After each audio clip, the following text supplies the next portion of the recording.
ভাই আমাদের অপরাধ হয়েছে। আমাদের উচিত হলো কি জানেন, আমাদের সবচেয়ে বড় অপরাধ হয়েছে আমাদের এই আন্দোলন চলতে থাকতো।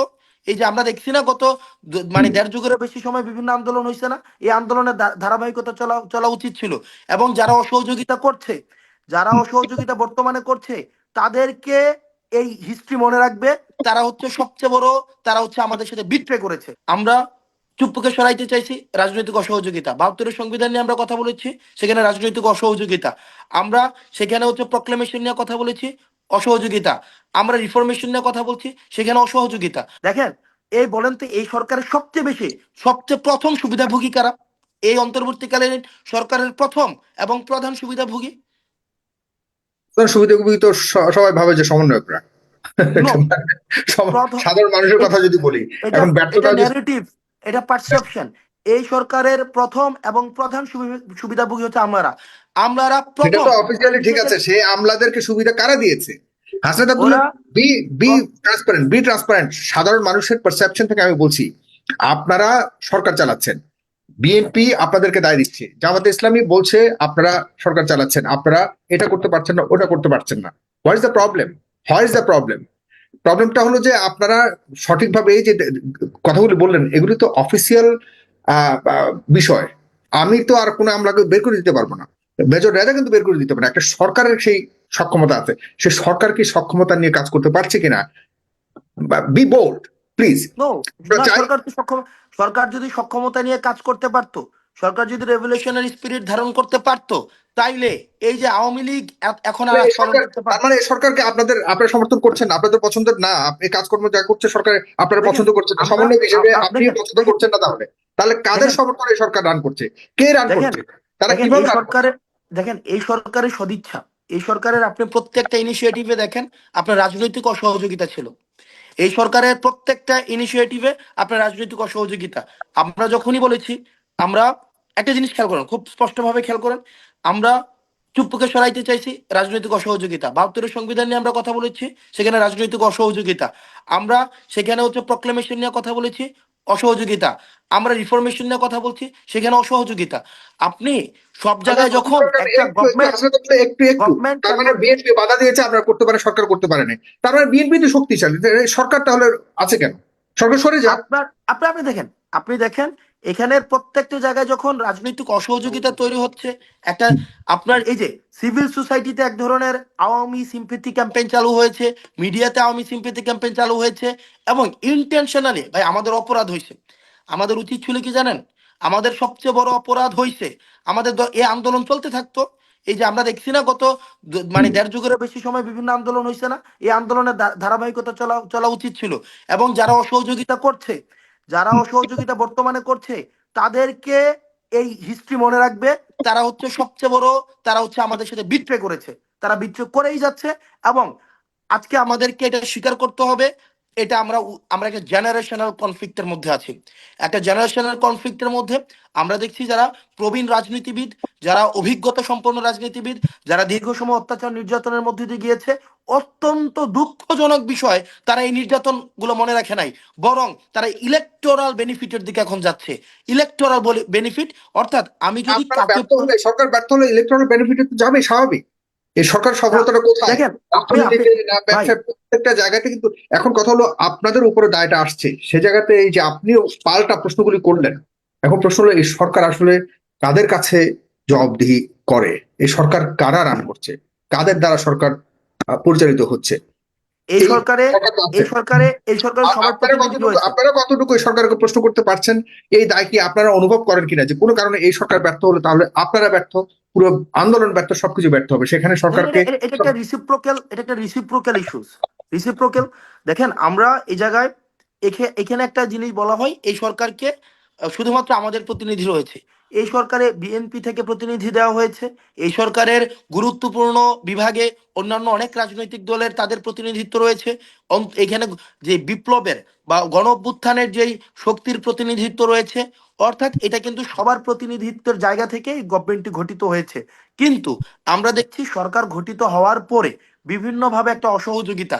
এখানে একটা জিনিস দেখেন, এই সরকার এমন কিছু রিফরমেশন করতে চায় যা অনেক রাজনৈতিক দল তারা যদি সরকারে আসে তখন সেগুলো করবে, এমন একটা ম্যান্ডেট দিয়ে রেখেছে। এখন আপনি যদি, তার মানে কি সিস্টেমেটিক ভাবে আপনি নিশ্চয়ই চাইবেন না, সিস্টেমেটিক ভাবে এখানেও অন্যান্য অনেক রাজনৈতিক দল আছে, নিশ্চয়ই তারা চাচ্ছেন বা ওই রাজনৈতিক দলগুলো চাচ্ছেন যে আমরা যদি ক্ষমতায় যাই তখন আমরা এই রিফরমেশন গুলো করব, তখন আমরা এই পদক্ষেপগুলো নিব। এখন এই সরকারকে বিভিন্ন জায়গায় আজকে পর্যন্ত দেখেন 136টা আন্দোলন হয়েছে ঢাকা শহরে, 136টা আন্দোলন ঢাকা শহরে 6 মাসের মাথায়। পৃথিবীতে কোথাও দেখেন একটা বিপ্লবের পর একটা গভর্নমেন্টকে যদি এত জায়গা থেকে অসহযোগিতা করা হয়, রাজনৈতিক অসহযোগিতা, প্রশাসনিক অসহযোগিতা, এখানে আন্দোলন, এখানে হচ্ছে সিভিল সোসাইটি থেকে অসহযোগিতা, মিডিয়া থেকে অসহযোগিতা, ওদিক থেকে বিদেশে বসে অসহযোগিতা, কনস্পাইরেসি, লক্ষ লক্ষ কোটি টাকা বিদেশে বসে এই আওয়ামী লীগ এই যে গভর্নমেন্টের পিছনে, গভর্নমেন্টের বিরুদ্ধে ষড়যন্ত্র করা রয়েছে, এটার পরেও যে এটার পরেও যে ম্যাস গভর্নমেন্টের ডিক্লাইন হয় নাই, আমাদের গভর্নমেন্টকে আপনাকে ধন্যবাদ দেওয়ার কথা। আপনি দেখেন, আপনি কি এই যে আওয়ামী লীগ যে পরিমাণ অপকর্ম করে গিয়েছে এবং অর্থনীতির অবস্থা যেই পর্যায়ে ফেলে রেখে গিয়েছিল, এখনো পর্যন্ত যে একটা ধরে রেখেছে, ভিত্তিটা ধরে রেখেছে, সেজন্য ডক্টর মোহাম্মদ ইউনূস স্যার আমাদের থেকে ধন্যবাদ ডিজার্ভ করে। একটা শুধুমাত্র ঢাকা শহরেই 136টা আন্দোলন হয়েছে। কেন? আমাদের দেশের মানুষের প্রতি আমাদের হচ্ছে একটা আহ্বান রয়েছে। দেখেন আপনারা 16টা বছর অপেক্ষা করেছেন, আপনাদের এমন কি হইলো যে 5 মাসের মধ্যে আপনাদের সব চাইতে হবে, একদম 5 মাসের মধ্যে সব পূরণ করতে হবে?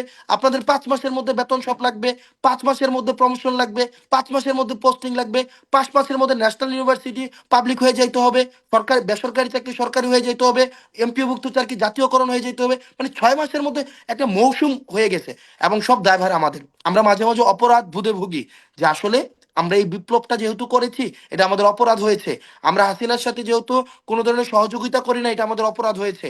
আমরা আজকে দেখতাম হাসিনার সাথে সহযোগিতা করে, তার সাথে নেগোসিয়েশন করে, তাহলে দেখতাম আজকে যারা বড় বড় আস্ফালন করছে, যারা যারা বলছে যে আমাদের কোনো স্পেস নাই, যে তোমরা এখন পড়ার টেবিলে ফিরে যাও, আজকে আমরা দেখতাম যে তাদের অবস্থাটা কোন জায়গায় থাকে। আমরা তাদের জায়গায় স্পষ্টভাবে বলতে চাই, আমাদের বিনম্র শ্রদ্ধা রয়েছে সবার কৃতিত্বের প্রতি। আমরা বারবার বলতে চাই এই তরুণ প্রজন্মের যে রাজনৈতিক যে আকাঙ্ক্ষা তৈরি হয়েছে সেটাকে আপনারা ওয়েলকাম করুন, সেটাকে আপনারা দায়িত্ব নিয়ে সেটাকে নার্চার করুন। এই তরুণ প্রজন্ম যদি কোনো ধরনের ভুল সিদ্ধান্ত নিয়ে থাকে, তাদেরকে ডেকে নিয়ে এসে আলোচনার মধ্য দিয়ে আপনাদের অভিজ্ঞতা তাদের সাথে শেয়ার করুন। তাদের সাথে অভিজ্ঞতা শেয়ার করে এভাবে যদি অপোনেন্ট বানান, তাহলে কালেকটিভ দেশের জন্য কোনোভাবে মঙ্গলজনক হবে না। এই সরকারকে যদি আপনি অপোনেন্ট ফিল করেন, যে সরকার যদি সাকসেস হয়ে যায় তাহলে আমার পলিটিক্স থাকে না, আমার ম্যান্ডেট থাকে না, আলটিমেটলি এটা গ্রেটার পার্সপেক্টিভ হবে না। আপনাকে এই সরকারকে সাকসেসফুল যদি করেন, এটা আমাদের কালেকটিভ সাকসেস, এটা ভাবার কোনো প্রয়োজন নাই। আমাদের গ্রেটার পার্সপেক্টিভের জন্য, গ্রেটার ইন্টারেস্টের জন্য, আপনাদের ছাত্ররা যখন রাস্তায় নেমে এসেছে, যে আহত হয়েছে, শহীদ হয়েছে, তারা কিন্তু গ্রেটার ইন্টারেস্টের জন্য হয়ে এখানে স্যাক্রিফাইস করেছে। সুতরাং এটা আপনার ভাবার দরকার নাই যে এই গভর্নমেন্ট যদি সাকসেসফুল হয় আপনার রাজনীতি থাকবে না।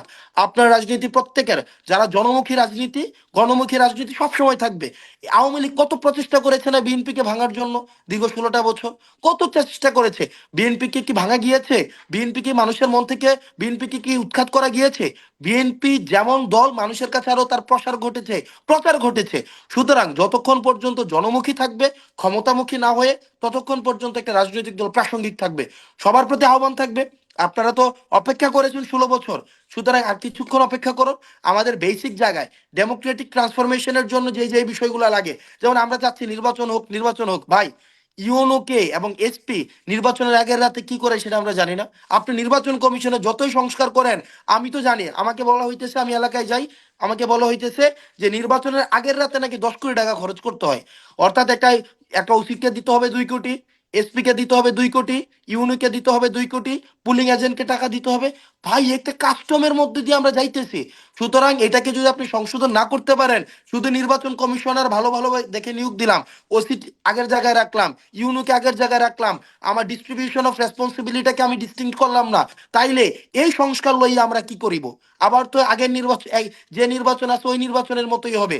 অর্থাৎ নির্বাচন কমিশন যতই ভালো হোক না কেন, যতক্ষণ না পর্যন্ত আপনি অ্যাডমিনিস্ট্রেটিভ, আপনি এটা প্রপার জবাবদিহিতামূলক অ্যাডমিনিস্ট্রেশন করতে পারছেন, মানে ইটস কমপ্লিটলি ইম্পসিবল যে আপনি এখানে হচ্ছে প্রপারলি, আমরা যে জনগণের ম্যান্ডেট নিয়ে নির্বাচনের কথা বলছি সেটা কোনোভাবেই সম্ভব না।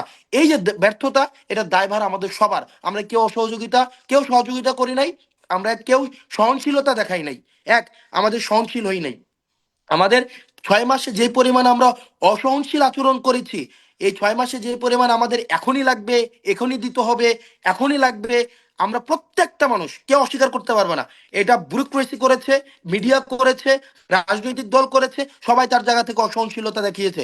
যদি সরকারের প্রতি সহযোগিতা দেখাইতে পারতো এবং সরকার যদি নিজে রেভলিউশনারি স্পিরিট ধারণ করতে পারতো, বিচারটি যদি নিশ্চিত করতে পারতো, তাইলে আমরা আজকে এই গভর্নমেন্টকে আরো বেশি সাকসেসফুল দেখতে পারতাম।